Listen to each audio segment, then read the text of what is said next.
Imagine you're looking at a stock chart, and boom, a massive jump, 144% practically overnight. Wow. You'd think, incredible news, breakthrough, buyout. Right, absolutely. That's the first But reaction. what if that jump wasn't strength? What if it was, well, more like a desperate move just to stay afloat? Ah, okay. So there's more to the story. Definitely. It's just one piece of the puzzle we'll unpack today with Evoke Pharma. A really fascinating case study. Welcome to the deep dive. Today we're looking at Evoke Pharma, ticker EVOK, on the NASDAQ Capital Market. As of July 9th, 2025, it's trading around $2.64 a share. And it's a curious one. You've got this company with a unique patent-protected product, huge reported revenue growth, analysts raving about the upside. But the market, Yeah, it seems to be telling a completely different story. exactly. And that's the heart of it, this credibility gap. It's just this huge disconnect between, say, Wall Street optimism and the market's actual skepticism. What does that happen? Well, understanding those factors, why there's such a divide, that's crucial for you as an observer, maybe even as a potential investor. It's a real lesson in market perception versus fundamentals. Okay, so to get the full picture, we've broken this deep dive into 7 chapters. We'll kick off with part 1, hitting the fundamentals. First up, chapter 1, business understanding. What makes them tick? Then chapter 2, management evaluation, Who's running the show? followed by chapter 3, financial analysis. The numbers? Then in part 2, we'll broaden the view, chapter 4, market sentiment. How's the market feeling about them? Chapter 5, ownership structure. Who actually owns the company? Chapter 6, risk assessment. Looking at the SWOT. And we'll wrap it all up with chapter 7, conclusion, bringing together the bull and bear cases. Sounds like a plan. All right, let's start unpacking Evoke Pharma. Business understanding. So chapter 1, what exactly is Evoke Pharma's core business? It seems all centered around one product, Gmote. That's right. Their entire world revolves around Gmote. It's a nasal spray formulation of metoclopramide. Meticulously. That sounds familiar. Not a new drug, is it? No, not at all. It's been around for ages. The real innovation here, the key thing is the delivery. It's a nasal spray. Okay, why is that important? Well, it's approved for diabetic gastroparesis. That's a condition where the stomach empties too slowly. So if you take a pill... It might just sit there. Or worse. Exactly. It might not get absorbed properly, or patients might vomit up before it works. The nasal spray bypasses that whole dysfunctional GI tract. Ah, so it gets the drug in reliably. Precisely. It's not just convenient. For these patients, it's often a clinical necessity. And this unique delivery gives them what you could call a functional monopoly. Meaning? Meaning it's the only FDA-approved, non-oral, self-administered treatment for this condition that patients can use outside of a clinic. Okay, that makes sense. Now, I stumbled onto something really interesting, this connection to GLP-1 drugs, like Ozempic. How does that fit in? Ah, yes, the GLP-1 tailwind. It's a potentially huge factor. You know how those drugs work, right? They slow down gastric emptying. Which sounds a lot like... Gastroparesis, Yeah. exactly. So a known side effect of these blockbuster weight loss drugs can be gastroparesis-like symptoms, or it can make existing cases worse. So millions of people taking Ozempic or Wegovy might suddenly need something like Gmote. That's the opportunity Evoke sees. They're actively positioning Gmote for this growing group, and they've even put out data showing it works in GLP-1 users. Wow, that could seriously expand their market. Potentially, yes. It links them directly to this massive pharma trend. But looking at the wider industry, the base gastroparesis market is growing, maybe around 4.8% a year, mostly due to rising diabetes rates. Okay, steady growth. Any major hurdles? Ooh, a big one. There's an FDA black box warning on all metoclopramide products. That sounds serious. It is. It's the FDA's strongest warning due to the risk of tardive dyskinesia, a potentially permanent movement disorder. Oof. How does that impact Gmote? It limits its use legally to less than 12 weeks. That really caps the potential for long-term chronic use. It's a major constraint. Despite that, you mentioned patents. Yes, they do have strong IP. They recently got a new patent extending Gmote's market exclusivity out to December 2036. That's a significant barrier for competitors. Management evaluation. Okay, let's shift gears. Chapter 2, management. Who's actually running Evoke? Does the leadership give us any clues about their strategy? It does, yeah. The board chairman is Cam L. Garner. He's known in the industry as serial entrepreneur. Meaning he's done this before. Right. He's built up pharma companies like Zogenix and Cadence and then sold them. That history really suggests an M&A focus, build Gmote up to be an attractive target. Interesting. And the CEO? Matthew D'Onofrio. He was promoted recently, co-founder, deep operational experience. Yeah. His appointment kind of signals a focus on just executing the Gamoti plan steadily, build the value for that potential sale Yeah. founder might be eyeing. Speaking of execution, they had that NASDAQ delisting scare, right? Right. With the stock price falling too low. How did they handle that? They did what they had to do. Yeah. They executed a 1-for-12 reverse stock split back in August 2024. Which sounds drastic. Does that mean the company is suddenly 12 times more valuable? No, absolutely not. It's crucial to understand that. It was purely a defensive move, cosmetic really. It artificially boosts the share price to meet NASDAQ's minimum requirements. So it keeps them listed, keeps access to capital markets open. Exactly. Doesn't change the underlying value one bit, but it showed management taking necessary, if unpleasant, steps for survival, keeping the lights on, essentially. Okay. What about how they use their money, their capital allocation? Honestly, it's been purely about survival. Every cent raised has gone into Gamoti's commercial launch and ongoing sales efforts. And the results, like return on invested capital. Oof, yeah, ROIC. It was deeply negative in FY 2024. We're talking minus 48.2%. Minus 48%. So for every dollar invested, they're losing almost half. Currently, yes. That sounds terrible, and it is in isolation. But for an early-stage pharma company like this, you sometimes see this J-curve pattern. The J-curve. Yeah, you invest heavily up front, destroy value initially. Hoping it leads to big profits later. That's the bet. The entire bull case hinges on that investment eventually paying off and swinging sharply positive. But it also explains why they've constantly had to go back to the market for money through dilutive equity financings. They sell shares to fund the burn. That J-curve sounds hopeful, but burning cash constantly. How long can that go on? And you mentioned selling shares. Are the execs buying any themselves? What's the insider ownership situation? It's a really sharp point. Patience does wear thin, especially in this nanocap space. And regarding insiders, yeah, the ownership is very low, around 5%. Only 5%. And critically, most of that seems to come from stock grants as part of their compensation, not from them reaching into their own pockets to buy shares on the open market. Lack of skin in the game, maybe. For some investors, absolutely. It can raise questions about management's personal conviction when they're asking other people to keep funding the company. Financial analysis. Okay, let's get into the financials then. Chapter 3. First off, Evoke is tiny, right? A nanocap. Definitely. Market cap around $4.06 million. And that's important for you to know because nanocaps mean lower liquidity, usually higher volatility, generally just more risk. Got it. So the revenue story you mentioned, explosive growth. Yeah, from basically zero when Gamoti launched late 2020, in 2024, revenue grew almost 98% to $10.25 million. Wow, nearly doubled.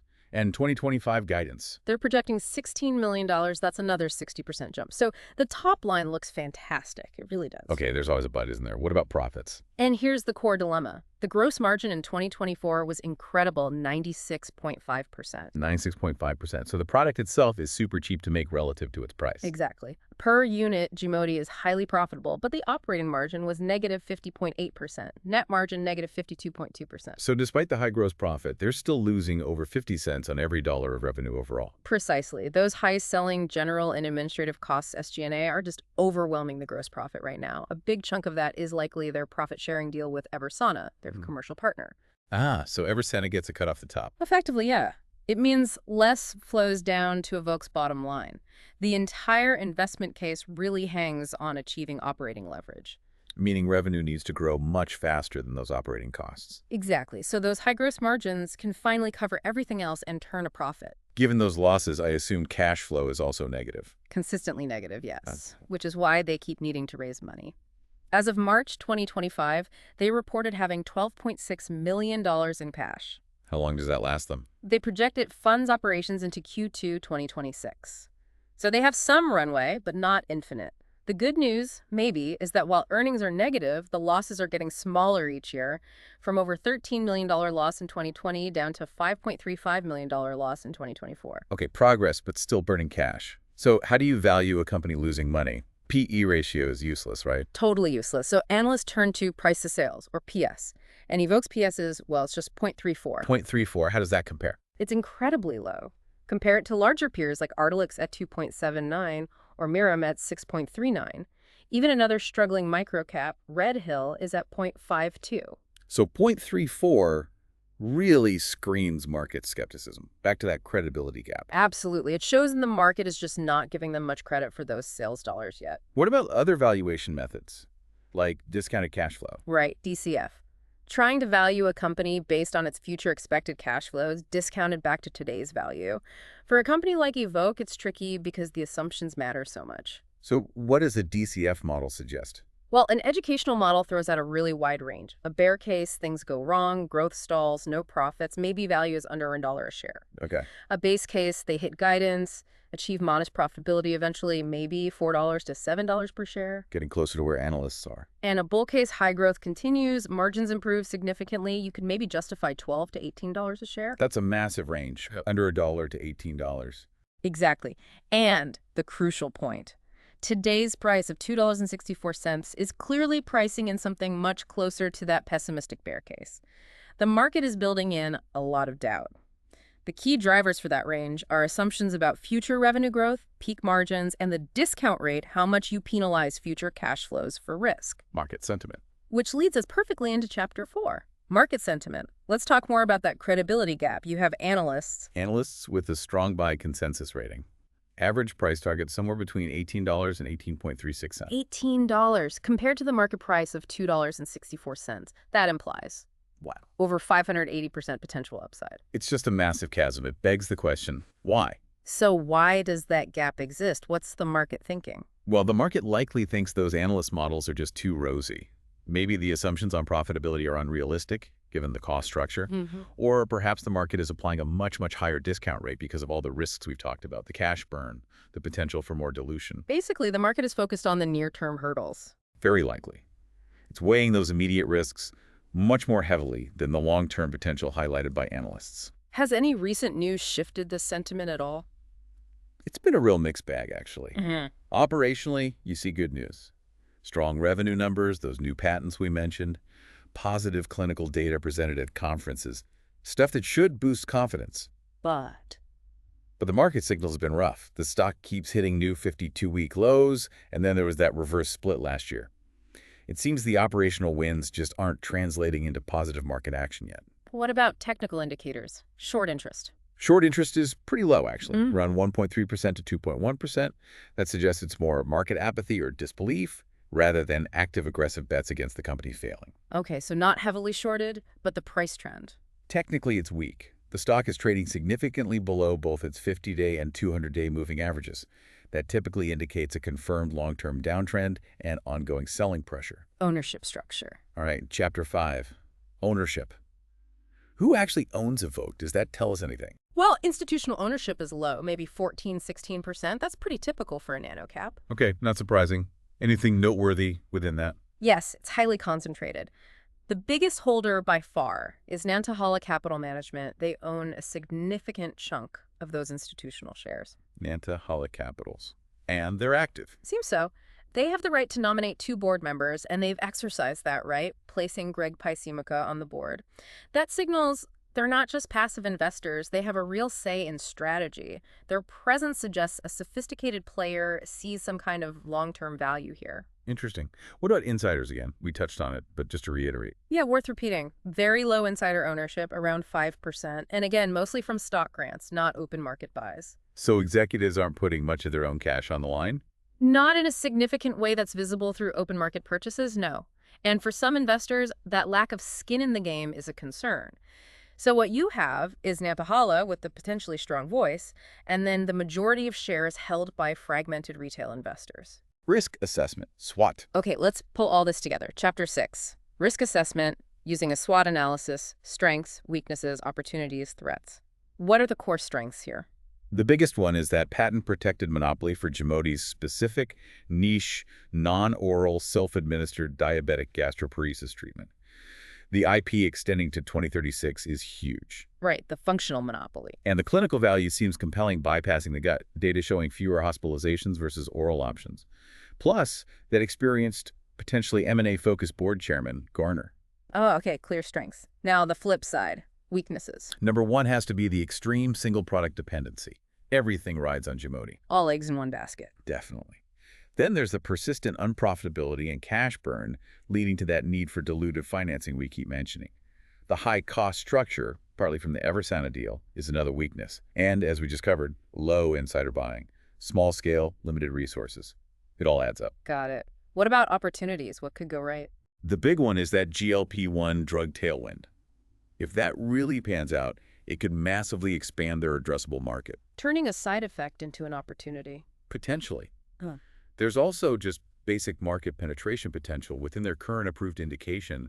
They still have a lot of room to grow prescriptions. And of course, the M&A angle. Being acquired by a larger pharma company could be a major win for shareholders. Makes sense. Finally, the threats. What external factors could derail things? That black box warning for tardive dyskinesia is a constant threat.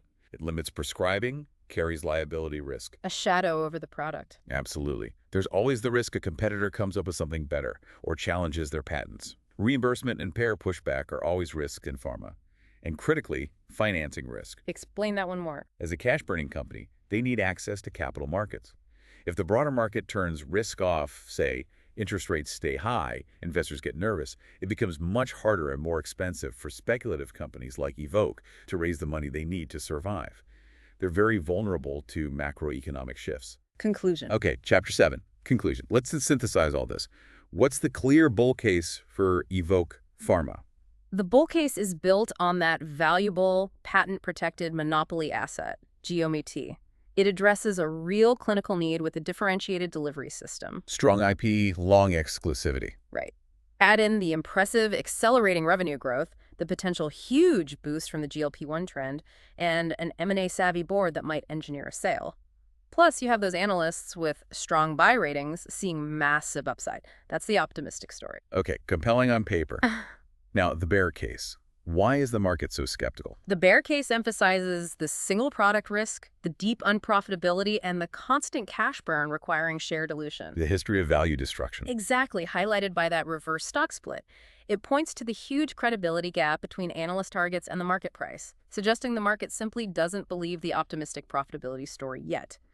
The black box warning and high cost structure are major overhangs. So, revisiting that DCF analysis, the value could be anywhere from under $1 to maybe $18. Yeah, that huge range really reflects the uncertainty. And the current price, around $2.64, tells you the market is pricing in a future closer to the pessimistic end of that spectrum.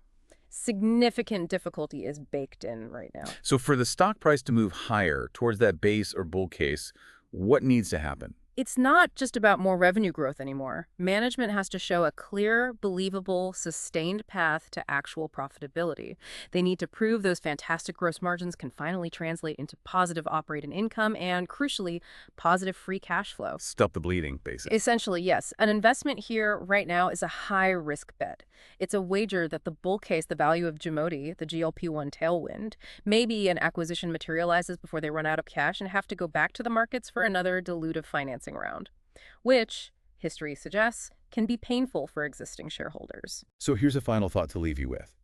Considering that safety warning, the niche market, could GeoMT actually be more valuable inside a big pharma company, one with an existing GI sales force and infrastructure, rather than struggling as a standalone product? That's the multi-million-dollar question, isn't it? Maybe the value isn't in Evoke succeeding alone, but in being bought.